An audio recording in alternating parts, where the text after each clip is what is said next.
우리 고린도후서 12장 18절을 다 같이 읽겠습니다.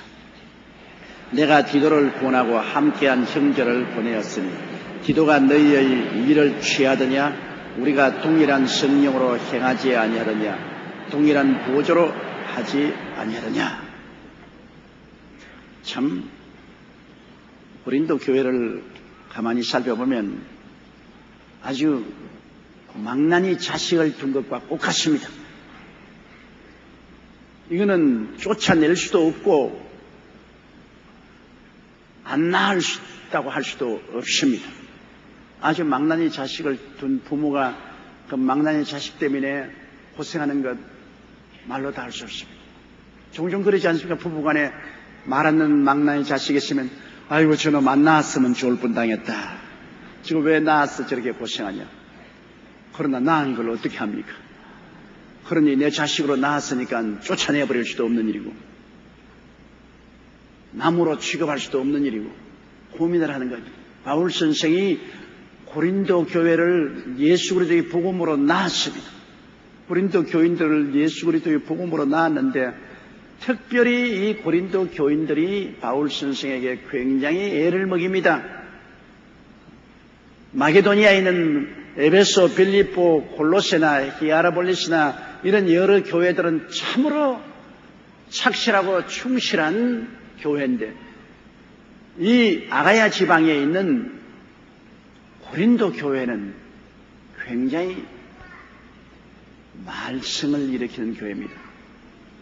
고린도 교회 자체가 여러분 무역항이고 그 당시에 무역의 중심지였고 또 굉장히 우상숭배가 심하고 음란과 방탕한 도시였습니다. 그런 가운데 하나님의 교회를 세워놓으니까 끊임없는 마귀의 공격을 당하는 것입니다. 고린도 교회 성도들은 예수를 믿고 구원을 받고 몸된 교회로 모였으나 계속해서 그것이 교통의 요충지고 상업 중심지고 또 부유한 곳이라 거짓 사도와 거짓 선지자와 거짓 교사들이 끊임없이 와서 그들의 재산을 노리고 거짓을 말하는 것입니다. 그래서 어쩐지 여러분 깡패들이 자꾸 자식을 꿰가지고 집안 돈을 훔쳐 나오라고 하는 것처럼 거짓 사도나 거짓 선지자나 거짓 교사들이 와서 참 교회의 부모되는 참으로 고린도 교회를 복음으로 낳은 영의 아버지인 바울을 쫓아내려고 해요. 바울만 없으면 아주 작별을 할 수 있으니까 바울을 자꾸 비난하고 헐뜯고 공격을 하고 그러니 바울이 고린도 교회 때문에 마음 상한 것이 말로 다 할 수가 없습니다. 바울이 고린도 교인들을 돌본다고 하는 것은 이익을 보려고 하는 것이다. 교인들에게 아무런 물질적 도움으로 맞는 것은 더 교모하게 뒤에서 빼내려고 하는 것이다. 온갖 소리를 다 합니다. 그러니까 바울 선생이 이 고린도 후서에 보면 고린도 교회에 대해서 굉장히 신랄하게 우짓고 교훈하고 또 당신 자신에 대해서 변명하고 그렇게 하고 있습니다. 그 가운데 바울 선생이 디도를 바울 선생의 편지를 가지고 보내었는데 여기에 바울 선생이 고린도 교회에게 묻는 것입니다. 내가 디도를 권하고 함께한 형제를 보내었으니 디도가 너희의 일을 취하더냐? 디도가 내가 보낸 다른 주의 종들과 함께 고린도 교회에 갔는데 디도가 너희들에 가서 말씀 전하고 난 다음 돈 내라 그러더냐? 너희들 이용해서 일을 취하더냐? 나도 안 했는데 내 제자인 디도가 가서 그렇게 하더냐 안 하더냐? 우리가 동일한 성령으로 행하지 않았느냐? 동일한 성령, 내 안에 있는 성령, 디도 안에 있는 성령, 똑같이 성령의 감화와 감동으로, 성령의 거룩함으로, 성령의 진실하고 참됨으로 행하지 않더냐? 이 주의 백성들은 안 믿는 사람과 특별히 다른 것은 주의 백성들 속에는 예수를 믿자 말자 성령이 와서 거하시는 것입니다. 이게 여러분 우리 기독교 신앙의 획기적으로 다른 것입니다. 우리가 그냥 종교를 믿거나 형식을 믿은 것이 아닙니다. 예수 그리스도가 죽었다가 부활하신 것을 알고 믿으면 즉시로 흑암에서 광명으로 옮겨지고 마귀의 나라에서 하나님의 사랑의 아들 나라로 옮겨지고 난 다음에 하나님이 성령으로 인을 탁 쳐주시는 것입니다. 내 백성이다고 성령으로 도장을 탁 찍어주십니다. 성령이 들어왔습니다. 성령이 들어와 계심으로 그때부터 하나님을 아바 아버지라 부릅니다. 여러분, 성령이 들어오지 않으면 아바 아버지라 부를 수 없고, 성령이 들어오지 않으면 예수 그리스도를 주라고 하실 수가 없습니다. 성령이 내게 있는지 없는지 내가 안 봤는데 어떻게 아냐? 여러분, 성령이 와 계신 증거를 통해서 합니다. 내가 기도할 때 하나님을 아버지라고 부르시면 아멘 하십시다. 성령이 오셔서 우리를 하나님을 향하여 아버지라 부르겠습니다. 성령으로 말미암고는 그리스도를 주라고 하실 수가 없습니다. 예수님을 주님으로 시인하면 아멘 하십시다. 성령이 와셔서 그렇게 한 것입니다. 성령이 와서 역사하지 아니하시면 절대로 하나님이 아버지라고 부르지 않습니다. 하나님을.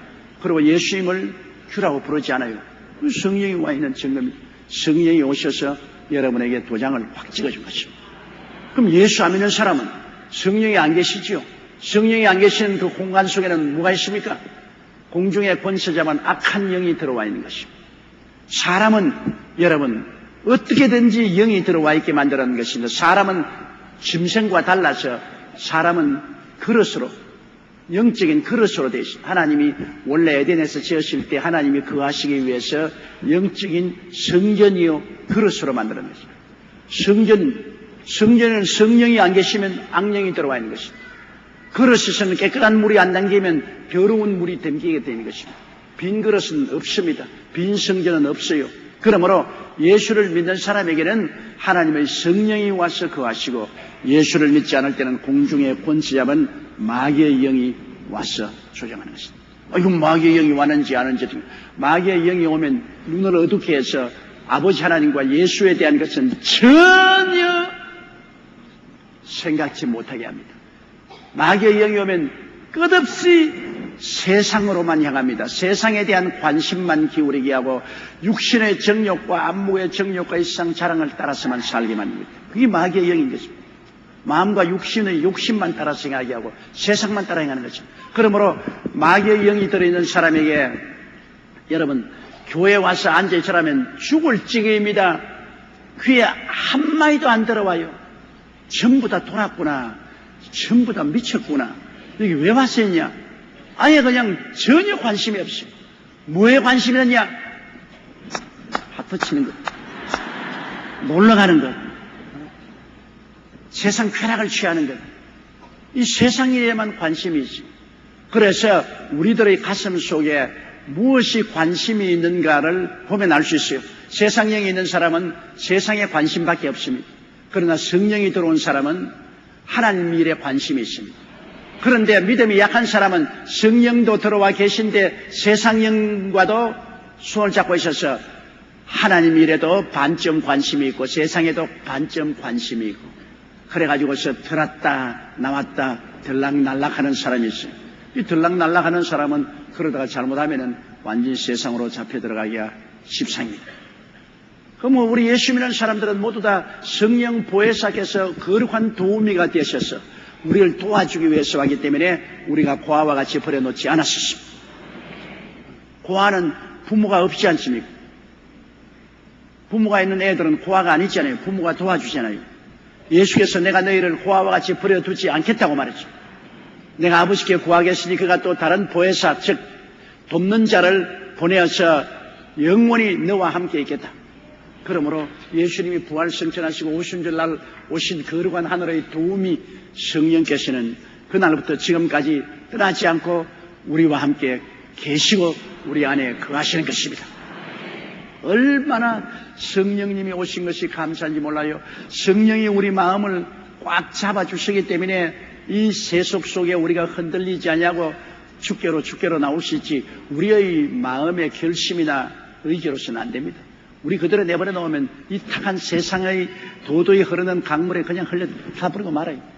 그러나 성령이 우리 마음을 꽉 잡아주셔서 자꾸만 회개시키고 자꾸만 마음속을 소원을 일으켜서 하나님을 찾게 하시고 예수님을 사랑하게 하시고 교회를 사랑하게 만드는 것은 성령께서 하시는 것입니다. 주의 종들도 마찬가지입니다. 주의 종이 복음 말씀을 전가하고 하늘나라 사역을 하는 건 자기 힘으로 할 수 없어요. 하나님의 성령께서 주의 종의 사명을 주셔서 그 사명을 따라서 성령의 능력으로 복음을 전하는 것입니다. 성령이 하나님 아버지와 예수 그리스도의 사랑을 부음받아서 그 사랑을 가지고 성도를 사랑하고 하나님 사업을 사랑하고, 그리고 성령이 지혜를 주시고 총명을 주시고 모략을 주시고 재능을 주시고 지식을 주셔서 하늘나라의 일을 깨닫게 하셔서 주의 백성들을 인도하고 영적인 양식을 먹일 수 있게 만들어주는 것입니다. 이 보혜사 성령의 도우심이 아니고는 아무것도 할 수 없어요. 우리 하늘나라는 여러분 성령 떠나면은 모두 다 깝대기입니다. 성령 없으면 허수아비예요. 밭에 있는 허수아비를 써 있잖아요. 사람같이 모자까지 심어놓고 있지만은 허수아비요. 속을 보면 지푸라기밖에 없어요. 성령 없으면 속에 지푸라기밖에 없어요. 하나님의 백성이나 하나님의 종으로 사역할 수. 그렇기 때문에 바울 선생이 고린도 교인에게 담대히 말하기를, 우리가 갔을 때나 내 제자 디도를 보냈을 때 그 속에 성령을 발견하지 못했느냐. 그의 말하는 것이나 기도하는 것이나 설교하는 것이나 행하는 것에 인간 냄새가 나더냐, 하나님 성령의 역사가 보이더냐, 그 물은 것입니다. 주의 종들에게 인간 냄새가 나는 것은 안 됩니다.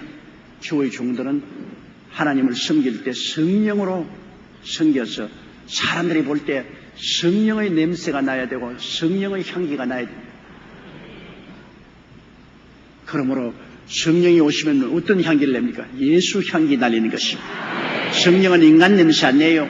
성령은 예수 향기 날려요. 내가 가도 예수 전도하고 디도가 와도 예수 향기 날렸지, 우리가 가서 너희들 보고 돈 내놓아라, 옷 사라, 구두 사달라 뭐 그렇게 하느냐. 여러분 주의 종들이 여러분에게 신방 와가지고서 야 옷장에 옷 많네, 나도 저 옷 하나 사줬어, 야 새 구두가 나왔네, 아유 나는 구두가 이게 흐렸는데 구두 헌 구두 하나 사줬어, 새 구두 하나 사줬어. 그렇지 않으면 아니 내가 뭐 자동차 털털이 차고 다니는데 아니 자동차 좀 구역에서 새가 안 사주나. 인간 냄새가 펄펄 나지 않아요? 성령 냄새가 없지 않아요? 그거는 성령으로 행하는 것이 아닙니다.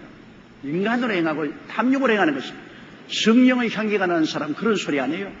성령의 향기가 나는 사람은 안전하서나 예수 자랑밖에 없는 것입니다. 예수님을 섬기고 예수님을 전하고 예수님 자랑하지, 굶어 죽을지언정 돈이나 물질적인 것을 성도들에게 요구하지 않습니다. 하나님 사업을 위해서 물질을 드려야 되면 그거는 해야 되겠지만 개인을 위해서는 굶어 죽을지언정 적신이 될지언정 그런 것 요구하지 않습니다. 그것이 성령으로 행하느냐 인간으로 행하느냐 다른 점인 것입니다. 여러분께서 사람 볼 때 성령의 종이면 언제나 예수 향기 날립니다. 그러나 인간으로 행하는 사람은 세상의 욕심을 따라 말합니다. 가만히 사람 보면 저 사람이 예수 향기 날리냐 세상의 욕심을 따라 말하냐 보면 대단히 알거든.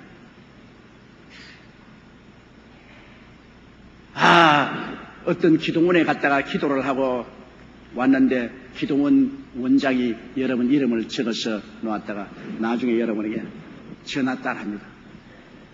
내가 기도하는 가운데 하나님 말씀하기를 당신 집에 가서 특별히 2, 3일 동안 기도회를 하라고 하더라. 왜? 문제가 생길 수가 있으니까 미리 예방적으로 기도하라고 하더라. 협박입니다.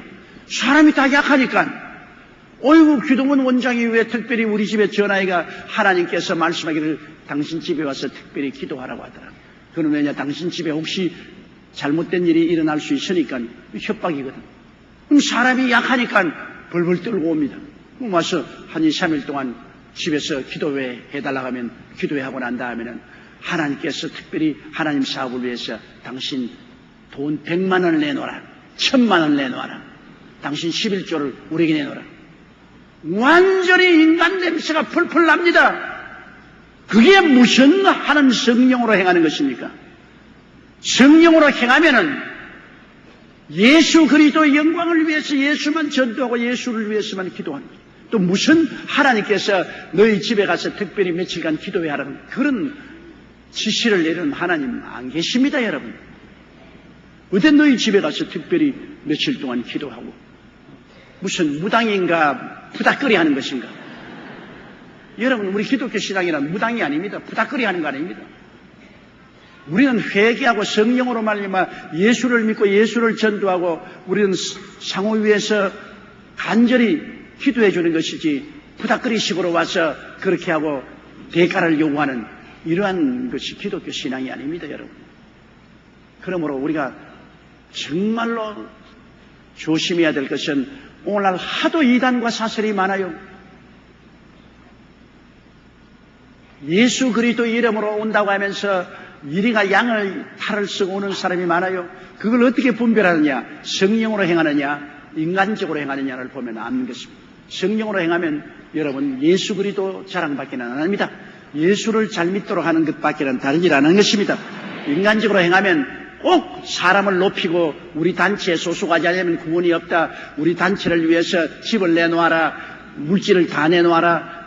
온갖 인간적인 수단과 방법을 다 정하고 안 그러면 벌 받는다. 협박을 합니다. 그건 성령으로 행하는 것이 아닙니다, 여러분.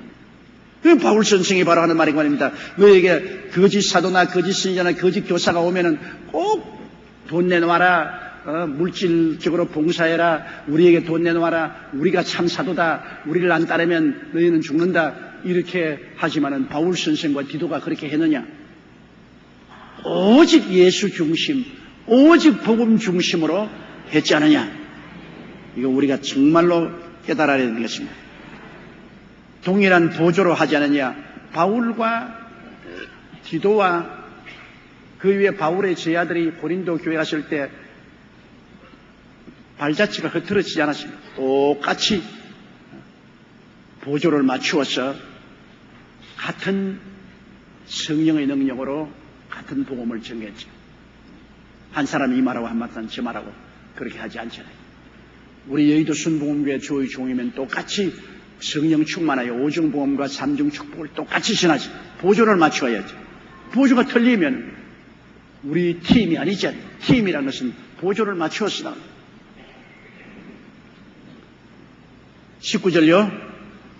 이때까지 우리가 우리를 너희에게 변명하는 줄로 생각하는구나. 우리가 그리스도 안에서 하나님 앞에 말하노라. 사랑하는 자들아, 이 모든 것은 너희의 덕을 세우기 위함이다.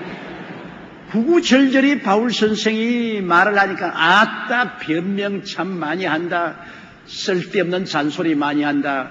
그렇게 생각하는데 우리가 이렇게 말하는 것은 너희들 덕을 세우고 너희들 잘 되라고 하지 우리가 스스로 너희에게 변명해서 인정받아서 무슨 이익이 있겠는가? 부모들이 자식을 위해서 자꾸 말하면 뭐로 생각합니까? 잔소리로 생각합니다. 아따 잔소리 많이 한다. 그 자식에 대한 관심이 많으면 많을수록 아버지나 어머니가 간섭을 많이 합니다. 아침에 일찍 일어나라. 저녁에 너무 늦게까지 밖에서 놀지 마라. 그리고 인터넷 게임에 너무 치중하지 말라. 옷 깨끗이 입어라. 이빨 닦아라. 목욕도 정규적으로 해라. 온갖 잔소리를 자꾸 하지. 그러면 아따 참 우리 아버지 어머니 잔소리 몸소리 난다. 내가 그냥 빨리 시집 가고 장가 가서 이 집을 떠나야 저 잔소리 안 듣지. 아유 몸소리 난다. 그러나 잔소리를 해준 사람이 있을 때가 행복할 때인 것입니다. 잔소리를 해주는 사람은 사랑하기 때문에 해주는 것이죠. 다른 사람은 잔소리 안 합니다. 다른 사람이 무엇 때문에 잔소리하고 귀찮게 해요. 아예 가정을 이루도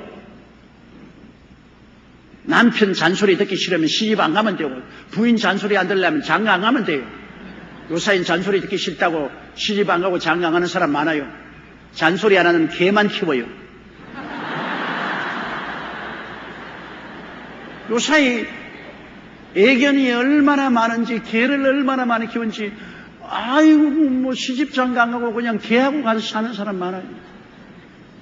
개는 잔소리 안 하고, 개는 충성스럽거든. 개만큼 반가워하는 동물이 없어.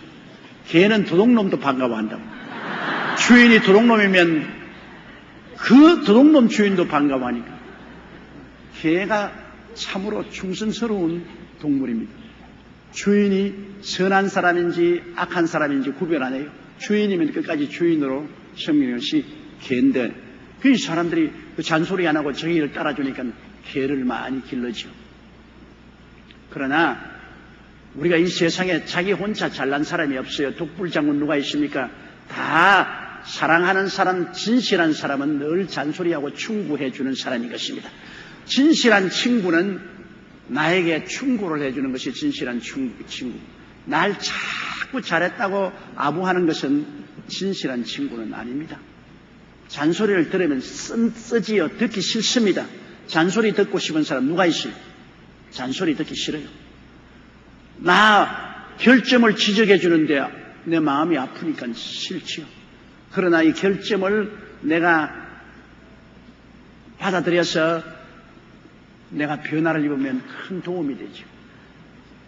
모두 다 잘했다 칭찬하면 그것은 나로 하여금 내 스스로의 정체를 잘 파악할 수 없게 만드는 것입니다. 우리가 공정한 칭찬은 좋죠. 그러나 아부는 우리를 파탄에 이르게 하는 것입니다. 그러나 좋은 친구는 그리낌 없이 결점을 지적해 줄 수 있는 친구가 좋은 친구인 것입니다. 그래서 바울 선생께서 내가 고린도 교회 너희들에게 거짓 선지자, 거짓 교사, 거짓 사도들을 조심하라. 너희들 이렇게 하면 안 된다, 저렇게 하면 안 된다. 우리를 오해하지 마라. 이게 뭐 복잡하게 있으니까 아따 자기 변명 지독히 한다 그러는데 바울 선생이 우리가 변명한 줄 생각하지 마라. 우리가 이렇게 하는 것은 너희들 잘 되라고 하는 것이다. 너희들이 신앙 속에서 거룩하게 잘 되려고 내가 자꾸 말을 하는 것이지 뭐 사랑하지 않으면 말할 필요가 어디 있나요? 사랑하기 때문에 상대가 잘 되도록 걱정하고 근심하고 늘 돌봐주려고 애를 쓰게 되는 것입니다. 20절요. 내가 갈 때 너희를 나의 원하는 것과 같이 보지 못하고 또 내가 너희에게 너희의 원치 않은 것과 같이 보일까 두려워하며 또 다툼과 시기와 분냄과 당기는 것과 중상함과 수근수근하는 것과 거만함과 어지러운 것이 있을까 두려워하고 바울이 세 번째 고린도로 가는데 마음에 굉장히 조심스럽습니다. 왜냐하면 내가 갈 때 너희를 나의 원하는 것 같이 보지 못하고 바울이 원하는 것은 고린도 교인들이 영혼이 잘됨 같이 범사에 잘되며 강건하고 생명을 얻어 넘치게 얻고 의와 평강과 희락에 충만하고 성령 충만하고 말씀에 쓰고 계명을 지키고 사는 그런 사람으로 바울은 기대하고 있거든요. 다 기대가 있잖아요. 부모들도 자기 자식들에 대한 기대가 있잖아요. 선생은 제자들에 대한 기대가 있잖아요. 그런데 기대에 어긋날까 싶어 늘 두렵습니다. 부모들은 자식들이 부모의 기대에 어긋날까 싶어 늘 두렵습니다. 자식들이 공부 잘하고 입학시험에도 합격이 되고 출세해서 잘 살기를 늘 기대하는데 그 기대에 어긋날까 싶어 부모들이 늘 기도하죠. 아내는 남편을 훌륭한 남편이 되기를 늘 기대하죠. 회사에서는 직원들이 일을 잘해주기를 기대하죠. 이 기대에 어긋날까 싶어서 우리가 상당히 걱정을 하는 것입니다. 또 자식들도 그래요. 부모들이 잔뜩 기대를 하고 있는데 부모의 기대에 응하지 못할까 싶어서 상당히 스트레스를 받고 그래서 고등학교 애들이 공부는 안 되지요. 부모는 기대를 많이 하죠. 그러니까 스트레스 걸려서 아파트에서 뛰어내려서 자살하는 학생들도 있지 않아요. 인생들은 서로 상대에 대해서 기대를 가지고 있고 또 자기 스스로도 다른 사람의 기대를 몸에 갖고 살고 있는 것입니다. 우리는 혼자 살지 않으니까 서로 다 기대하는 거죠. 내가 다른 사람의 기대에 어긋나게 되는 것도 슬픈 일이고 내가 다른 사람에 대한 기대가 깨어지는 것도 참 실망스러운 일인 것입니다. 다 이상적인 기대를 가지고 있습니다. 바울 선생도 고린도 교인들에 대해서 기대를 가지고 있어요. 성령 충만, 믿음 충만, 말씀 충만, 은혜 충만, 계명 충만한 이러한 좋은 성도들이 될 것을 기대하고 있는데 내가 갈 때 그 기대에 어긋나면 어떻게 할까 싶어 겁이 납니다. 내가 갈 때 너희를 나의 원하는 것 같이 보지 못하고 또 내가 너희에게 너희의 원치 않은 것과 같이 보일까 두려워하노라. 또 고린도 교인들은 바울 선생에 대해서 기대하는 것이 있지 않습니까? 그런데 바울 선생이 고린도 교인들의 기대와 달라서 와보고 막 호령을 하고 우짓고 판단하고 잘못한 사람은 출교를 하고 이렇게 고린도 교인들이 바울 선생에 대한 기대에 어긋나게 할 수밖에 없는 일이 생길까? 그것도 또 두렵다. 바울이 기대하는 기대가 깨어질까 두렵고 또 교인들이 바울 선생에 대해서 기대하는 대로 기대에 못 미칠까 바울 선생이 두려워하는 것입니다. 또 다툼과 고린도 교회는 참으로 골치 아픈 교인들입니다. 거기엔 다툼이 있어요. 사람들이 두어 사람 모이면 화목이 있었는데 다툼이 있어요. 이 다툼이 있으면 일이 되지 않지 않아요. 우리 한국의 지금 가장 큰 문제가 너무 다툼이 많습니다. 민주당도 그냥 얼마나 다투어서 매일 텔레비 보고 신문 보면 밀고 땡기고 머리칼을 잡아 땡기고 국회의원쯤 되면 고상한 사람인데 무슨 머리칼까지 잡아 땡기는 말이야. 그리고 넘어뜨리고 이 다툼이 또 야당은 야당대로 60세 이상은 물러가라고 야단입니다. 나는 그거 보면 참 섭섭해요. 이 세상에는 그러면 젊은 사람만 사는 세상인가? 사람이 나이가 들면 인생의 경험도 많아지고 지혜도 많아지는 것입니다. 나도 보면 내가 젊을 때는 혈기방장해서 추진력은 강했지만 어리석은 일을 많이 했습니다. 지혜와 판단력이 젊을 때는 아무래도 모자라는 것입니다. 나이를 먹게 되면 경험이 많아지고 신중해지고 지혜가 있게 돼요. 그러므로 젊은 패기도 필요하고 나이 먹은 사람의 신중한 지혜와 판단도 필요하고 그래서 젊은 사람하고 나이가 많은 사람하고 양쪽 바퀴가 되어서 함께 굴러가야지. 젊은 사람들이 나이 먹은 사람은 물러가라. 그러면 이 세상에 젊은이들만 모이면 어떻게 합니까? 또 자기들은 안 늙라. 자기들도 얼마 있으면 다 늙어요. 그때는 젊은 사람이 와서 너도 물러가라.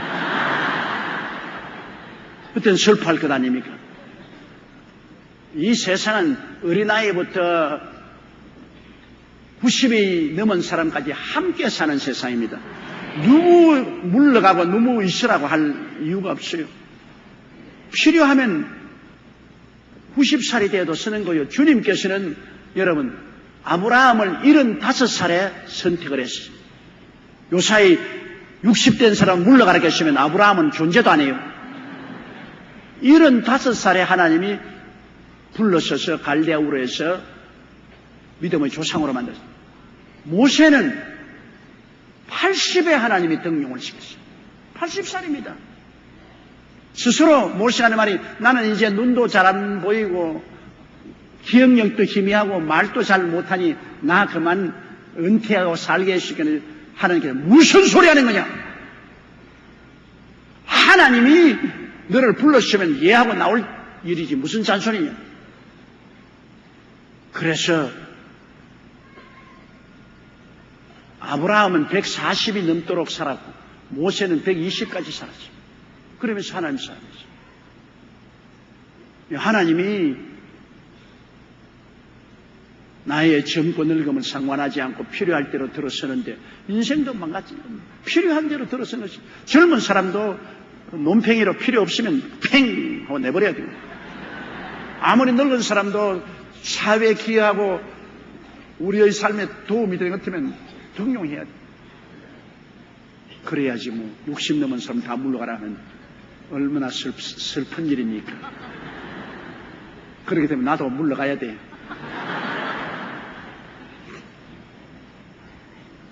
이러므로 이러한 같은 집단적인 이기주의를 가지면 언제나 다툼이 끝나지 않아요. 여러분, 위도에 있는 핵 폐기물 처리장 문제 때문에 그냥 매일같이 데모하더니 이제 군수를 때려가지고서 6주, 7주의 부상을 했겠는데 이거 정말로 보통 문제가 아닙니다. 모든 문제를 신사적으로 이야기로서 해야지 주먹을 쓰면 어떻게 합니까? 아무리 내게 집단적으로 손해가 온다더라도 대화를 하고 이야기로서 해결해야지 주먹을 들면 전쟁을 하게 됩니다. 그만큼 성숙하지 못하다는 것입니다. 성숙하면 할수록 모든 일을 대화로서 풀어야지 주먹으로 풀면 원시인의 생활에 불과한 것입니다. 오늘날의 21세기에 사는 사람들이 아닌 것입니다. 폭력을 사용하면 안 돼요. 폭력은 폭력을 부르고 서로 치고받으면 결국에는 다 자매라고 말지 않습니다. 이 세상에서 가장 비열한 것이 폭력을 쓰는 것입니다. 여러분, 가정도 그렇잖아요. 남편이 아내가 힘이 약하다고 자기가 이견이 불일치하다고 주먹을 들어 때리는 그 남편보다 더 비겁한 인간이 어디 있습니까? 대화를 하고 이야기를 해야지 그래 주먹을 가지고 때려서 온몸에 피멍이 들게 하는 그러한 아주 비열한 인간 아닙니까? 또 아내도 그래요. 남편이 병들고 약해지면은 그래도 그럴수록 더 좋아서 같이 살아야 되겠는데 자식과 남편 버리고 보따리 싸고 타고 달아나 버립니다. 애들은 엄마가 어디 가는지 어제도 텔레비 보니까 엄마가 나니 돈 많이 벌으면 오겠다고 떠나가 버렸다. 엄마가 연락 왔냐? 연락도 없다고. 그럼 자기 혼자 잘 살기 위해서 남편도 버리고 자식도 버리고 보따리 싸고 떠나버리면 어떻게 합니까? 그런 건 폭력 아닙니까? 인생이란 그렇게 폭력으로 살아서는 안 되지요. 대화와 타협을 가지고서 문제를 해결해야 되죠. 그런데 고린도 교회는 폭력이 있어요.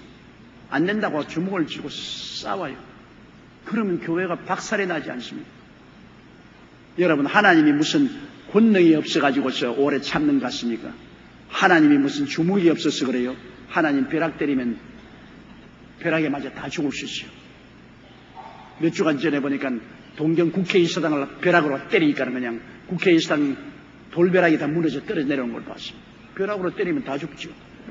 그러나 하나님 아들 예수님이 십자가에 매달리는 거 보십시오. 너무나 무력하고 무능력하게 십자가에 매달려서 하나님이 십자가에 매달려서 저렇게 죽었습니다.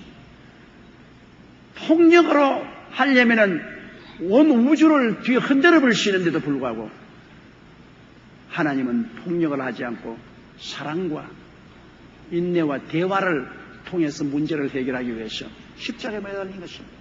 십자가에 매달려서 얼마나 무능력하게 보입니까? 그러나 그 예수 그리스도께서 천당을 보낼 수도 있고 지옥을 보낼 수 있는 능력을 가지고 계신 전능하신 하나님이십니다. 그 하나님이 폭력을 피하고 끝까지 계속 사람들을 위해서 대신 죄를 짊어지고 십자가에 매달린 모습을 바라보게 될 때 우리는 그리스도를 닮아야 되는 것입니다. 우리가 폭력을 써서는 안 되죠. 그런데 여기 보니까 고린도 교인들은 다툼도 있고 또 시기는 남 잘 되는 것 도저히 눈뜨고 보지 못하는 것 시기 아닙니까? 뭐 사람이니까 남이 잘 되면 조금 배가 아프죠.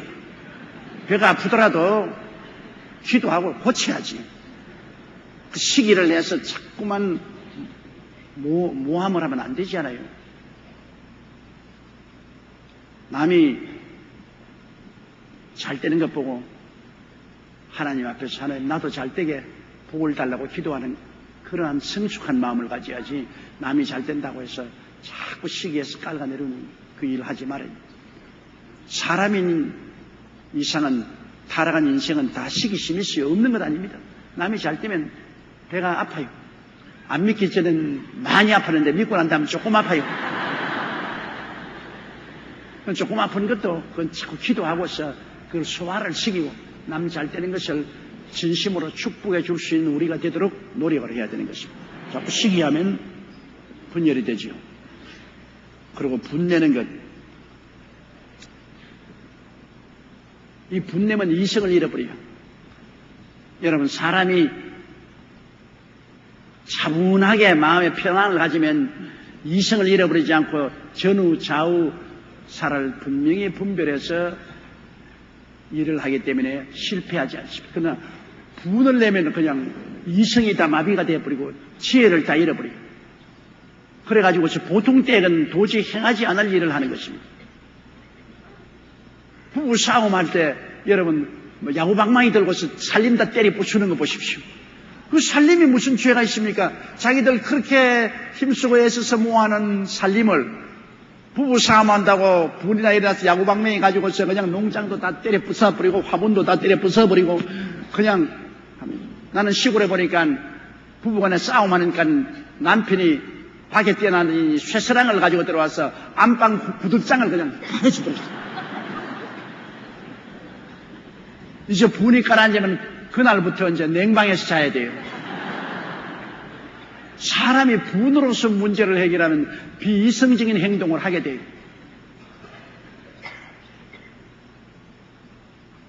분이 났을 때는 아무 일도 하지 말고 가만히 앉아있어서 분이 가라앉지 않을 때까지 기다리는 게 좋습니다. 분을 내서 말을 하면 나중에 크게 후회할 말을 다 해버립니다. 분을 내서 행동을 하면은 나중에 안 했으면 좋았을 거라는 그런 행동을 하게 되는 것입니다. 제2차 세계대전 때 독일 히틀러가 빨리 망한 이유는 소련하고의 논쟁 속에서 분이 나가지고서 지금 연합군하고 싸운데도 힘이 겨운데 소련하고의 대결에서 히틀러가 분이 나니까 막 분중에 소련을 쳐라 그랬어요. 그 히틀러의 휘하 장군들이 지금은 소련을 칠 때가 아닙니다. 분을 참으십시오. 고래고래 고함을 치면서 소련을 쳐라. 그래서 주력부대를 소련으로 돌려가지고서 결국은 히틀러가 망하는 그런 일이 있었습니다. 그러므로 지도자들은 더구나 분을 내지 말아야 돼요. 차분하게 지내요. 그래서 이성을 잃으면 안 됩니다. 더구나 주의 종들, 하나님 사업하는 사람들, 이 하나님 앞에 분내지 않도록 기도해야 합니다. 성내는 것이 하나님의 의를 이루지 못합니다. 분을 내지 말고 노를 버려야 우리가 인격적인 삶을 살아갈 수가 있는 것입니다. 또 당짓는 것과 하나님은 교회에 당짓는 것을 원하지 않습니다. 그건 아주 하나님이 싫어합니다. 고린도 교회는 베드로 당이 있고 바울 당이 있고 아볼로 당이 있고 예수 당이 있고 이렇게 서로 당을 지었습니다. 그 하나님 성령께서 아주 싫어하고 그걸 못하도록 했습니다. 교회는 여러분 예수 그리스도의 몸인데 여러분 몸에서 나는 팔당이다, 난 다리당이다, 난 눈당이다, 나는 코당이다 이래가 싸우기 시작하면 어떻게 됩니까? 한 몸은 이목구비 다 합치고 사지백체가 다 합쳐서 살아야지. 서로 당이라고 분열해서 자기 권리를 주장하면 몸이 다 찢어지지 않아요. 그리스도의 교회는 예수님의 몸입니다. 예수 그리스도의 몸 안에는 당이 있을 수가 없어요. 절대로 당이 있을 수 없습니다. 교회는 하나님이 주신 조직체이기 때문에 교회는 교회 총회가 있고 평시에도 총회가 있고 그 다음에는 재직회가 있고 그 다음에는 당회가 있고 그 다음에는 교회 종이 있고 이렇게 질서를 가지고서 교회의 제도와 질서를 통해서 몸된 교회가 자라나는 것이 교회 내 당파가 있어가지고서 소위 말하는 우리는 교회 내에서도 경상도 교인들이다. 우리는 전라도 교인들이다. 충청도 교인들이다. 이북 교인들이다. 그러니까 당을 씌우면 교회가 무슨 꼬라지가 됩니까? 그게 교회입니까? 그건 세상 정치판이지. 교회는 정치판이 아닙니다. 교회는 지식인이나 무식한 사람이나 부자나 가난한 사람이나 헬라인이나 스구디아인이나 남자나 여자나 차별 대우를 하는 곳이 아닙니다. 교회는 그리스도 안에서 하나가 되는 것입니다. 한 사랑으로 나가야지. 교회 파당을 지으면 절대로 안 돼. 그거는 하나님의 원하는 바도 아니고 하나님 사랑을 받지 못합니다. 교회는 정치판이 아니라는 걸 알아야 돼. 교회는 예수 그리스도의 몸인 것을 알아야 돼. 각각 직분은 달라도 예수 안에서 하나가 되어서 나가는 것. 이것이 교회이기 때문에 여러분 교회에서 당파 만드는 것에 그런 데 가입하면 하나님 앞에 결국에는 매를 맞게 되는 것입니다. 절대로 교회 내 당파에 휩쓸리면 안 되는 것입니다. 그러므로 여기에 당치지 말아야죠. 바울 선생이. 또 중상합니다. 중상 모략하는 것. 거짓말로 남을 그냥 모함을 하고 말이지. 인격적인 큰 손해를 끼치게 하는 중상 모략. 이건 세상에나 있어야 할 일이지 하늘나라에 있을 수가 없죠. 우리 한국의 모 장관이 국회의원들은 모두 쓰레기여 분리수거를 해야 된다고 그랬습니다. 이야, 내가 그 말 듣고 내가 깜짝 놀랐네. 국회의원이 다 쓰레기고 분리수거를 해야 된다. 그러면 정치인이 그런 말을 하면 씁니까? 국회의원들이 다 쓰레기면 그럼 국회의원을 뽑은 우리 국민들은 쓰레기를 생산하는 쓰레기 생산업자 아닙니까? 아무리 화가 나도 할 말을 하고 안 할 말을 해야지 그런 말을 하면 됩니까? 지금 이게 중상모략이거든. 중상모략이. 그럼 나는 쓰레기 아니고 너희들은 다 쓰레기다. 그런 법이 다 쓰레기지 그러면. 자기 아들 보고서 나쁜 놈의 자식. 그럼 그 나쁜 놈이 누굽니까? 지가 나쁜 놈이고 그 아들은 자식이니까 이 나쁜 놈의 자식을 그럼 지가 지옥 하는 겁니다.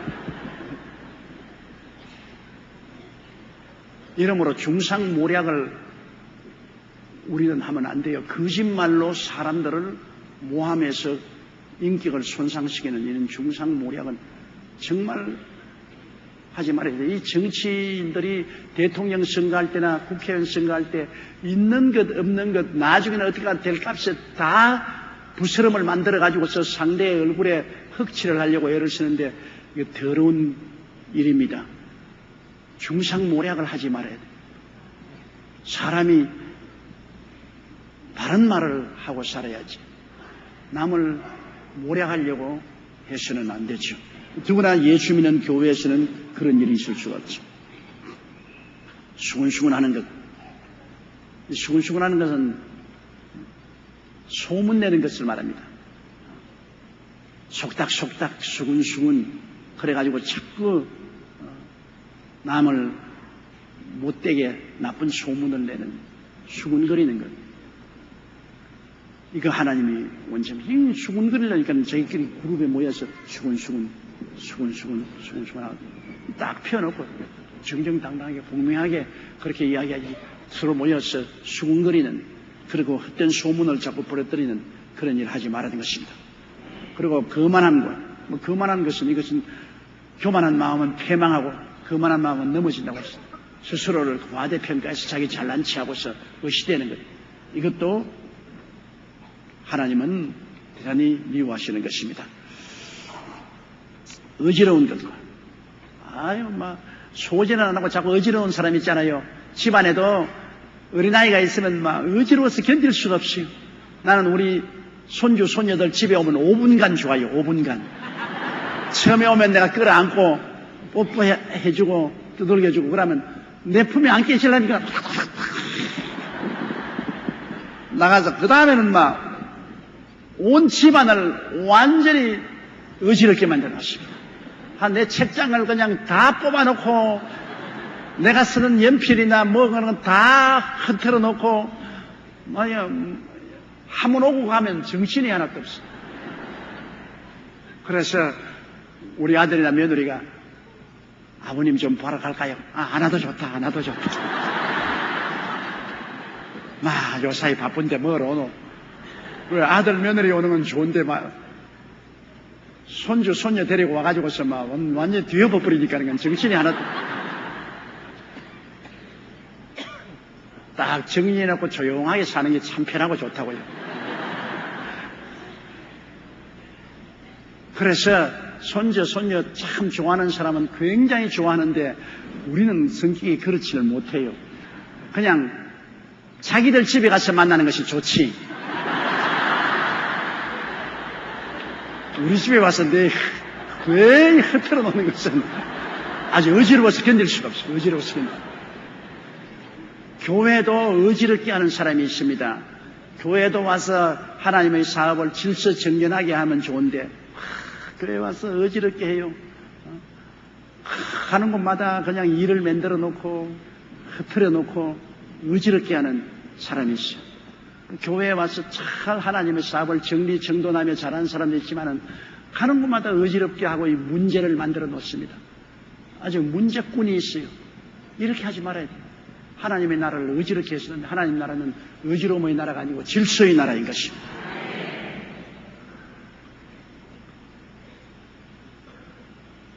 이런 것들이 고린도 교회에 계속 있을까 바울은 두려워했습니다. 다툼과 시기와 분냄과 당기는 것과 중상과 수근수근하는 것과 거만한 것, 어지러운 것이 있을까 두려워하고 21절요. 또 내가 다시 갈 때 내 하나님이 나를 너희 앞에서 낮추실까 두려워하고 또 내가 전에 죄를 지은 여러 사람의 그 행한 바 더러움과 음란함과 호색함을 회개치 아니함을 인하여 근심할까 두려워하느라. 바울이 고린도에 갈 때 두려워하는 마음이 많습니다. 왜냐하면 기대에 어긋나게 고린도 교인들이 살고 있는 것을 볼까 두려워하고 또 오히려 교인들도 또 바울이 자기들의 기대에 어긋나게 행동할까 그것도 자기가 두려워하고 고린도 교회에서 다툼과 시기와 분냄과 당기는 것과 중상과 수근수근하는 것과 거만한 것과 어지러운 것이 있을까 두려워하고 또 내가 다시 갈 때 내 하나님이 나를 너희 앞에서 낮출까 두려워하고 낮춘다는 건 뭡니까? 고린도 교회 바울이 세운 교회가 형편없다 그러면 바울이 코가 납작해지죠. 여의도 순복음교회 형편없다 조용기가 코가 납작해지죠.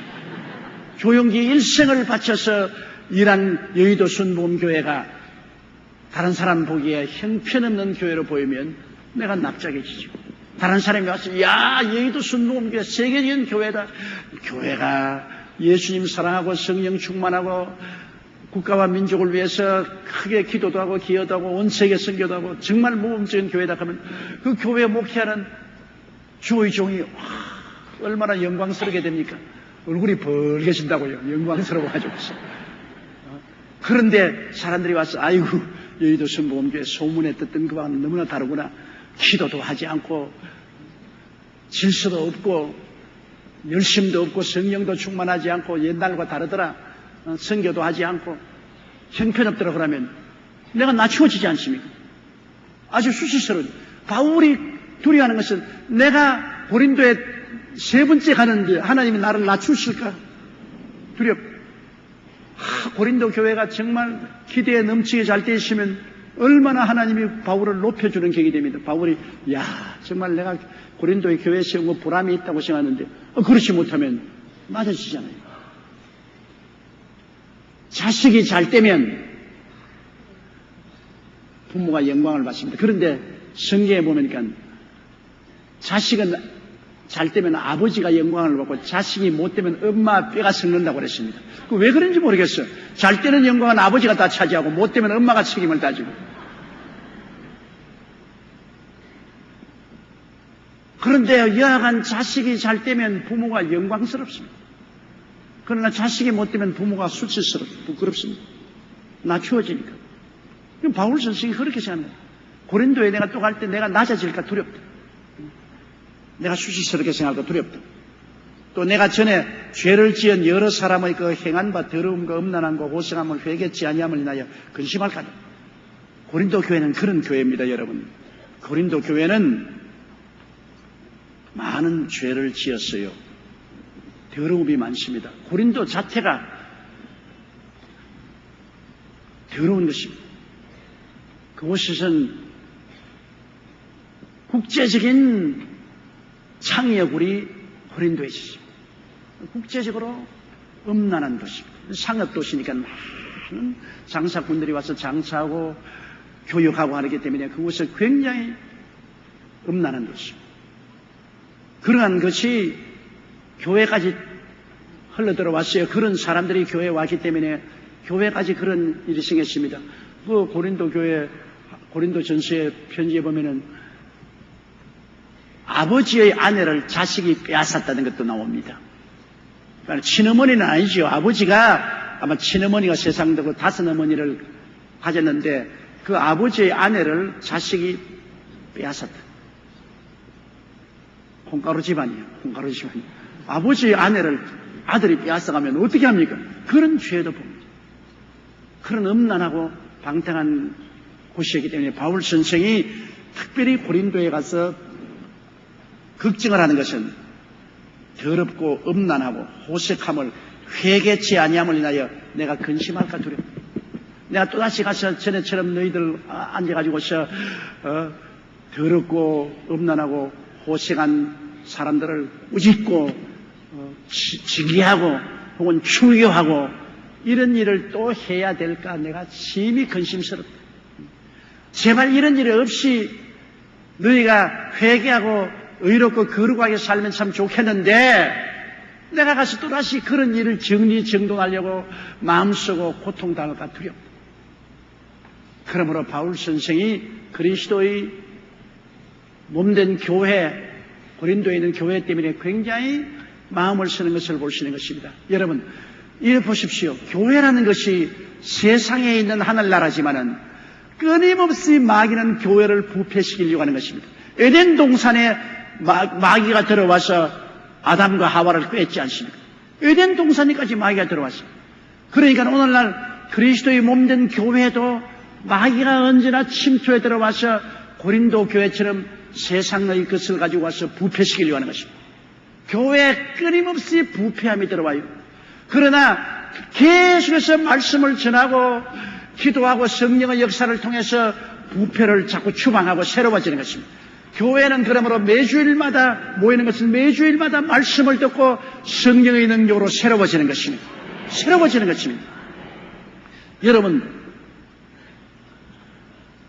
제가 전분주일 무슨 설교했는지 아는 사람 손들어 봐주세요. 다 까먹었지? 걱정하지 마세요. 나도 까먹어버리고 모르겠어요.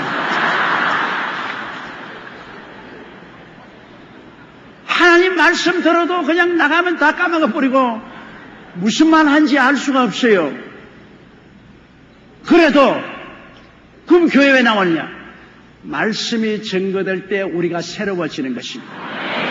말씀이 내가 들었고 다 잊어버리더라도 듣고 있는 순간에 내 마음속에 말씀이 내게 들어와서 내 속을 거쳐나가기 때문에 들어와서 내 속을 거쳐나간 동안에 내 마음을 정하게 만드는 것입니다. 세상의 병균을 다 죽이고 부패를 다 청소하고 나를 정결하고 깨끗하게 하고 그 다음 말씀 듣고 통성으로 기도할 때 성령이 와서 우리를 거룩하게 하고 정하게 하고 새롭게 해주는 것입니다.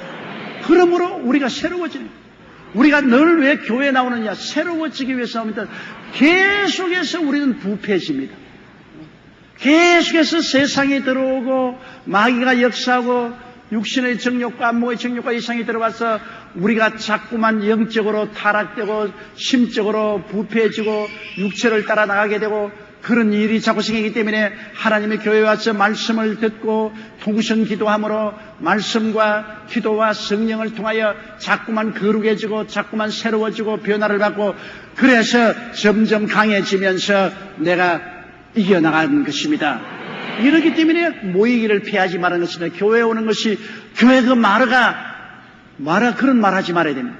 교회는 영적인 병원이요 영적인 목욕탕이요 영적인 음식점이요 변화되고 새로워지고 용기를 얻고 힘을 얻는 곳이 바로 교회인 것입니다. 새로워져야 돼요. 이 고린도 교회 보십시오. 바울 말씀대로 보면 이 세상에 무슨 교회가 이런 것이냐. 교회가 음란하고 방탕하고 호색하고 더럽고 그러고 시기하고 분노하고 질투하고 수군거리고 싸우고 그리고 내내 그냥 이단들이 들어와서 이단을 따라가고 아예 전쟁터에 방불한 것입니다. 그럼에도 불구하고 그것이 교회가 아니냐? 하나님의 교회요, 역시 천당 가는 주막집이요, 그곳에서 사람들은 거듭나고 영생을 얻고 천국을 가는 것입니다. 영적인 전쟁이 끊임없이 계속되어도 교회는 역시 말씀과 성령의 능력으로 새롭게 되고 새로워지면서 우리를 점점 변화시켜주고 영광에서 영광에 이르도록 만들어주는 것이 교회인 것입니다.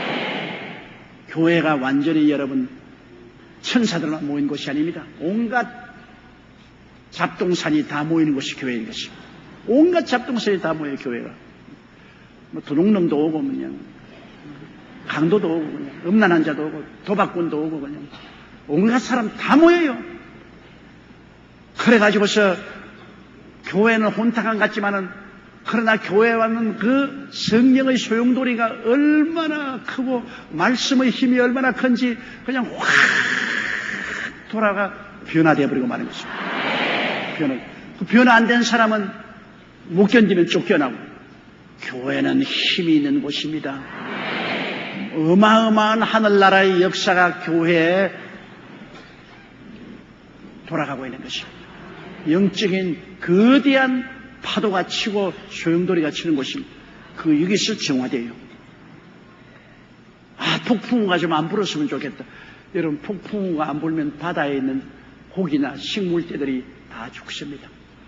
폭풍우가 불면은 파도가 치고 바닷물이 뒤엎어지면 그것이 바닷물에 더러운 것이 정화가 되는 것입니다. 온 세상에 더러운 것, 따들어오는 것 늘 휘저어가지고서 이것이 바닷물이 정화되고 그 바닷물 속에 공중에 있는 산소가 녹여 들어가서, 그래서 바닷물에 산소가 막 들어차서 바다에 풀이 살고 생선이 살고 바닷물이 살아있는 물이 되고, 바닷물이 살아있으므로 우리 육지도 살아있게 되는 것입니다.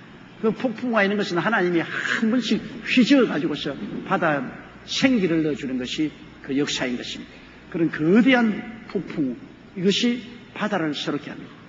여러분, 폭풍우가 안 오면은 적조 현상이 생겨가지고서 어민들이 고기가 때를 지어 죽지 않습니까? 그 바닷물이 휘저어가지고서 산소가 들어와야 적조가 없는데 바닷물이 조용하고 가만히 있으면 적조 현상이 생겨서 생물들이 다 죽잖아요.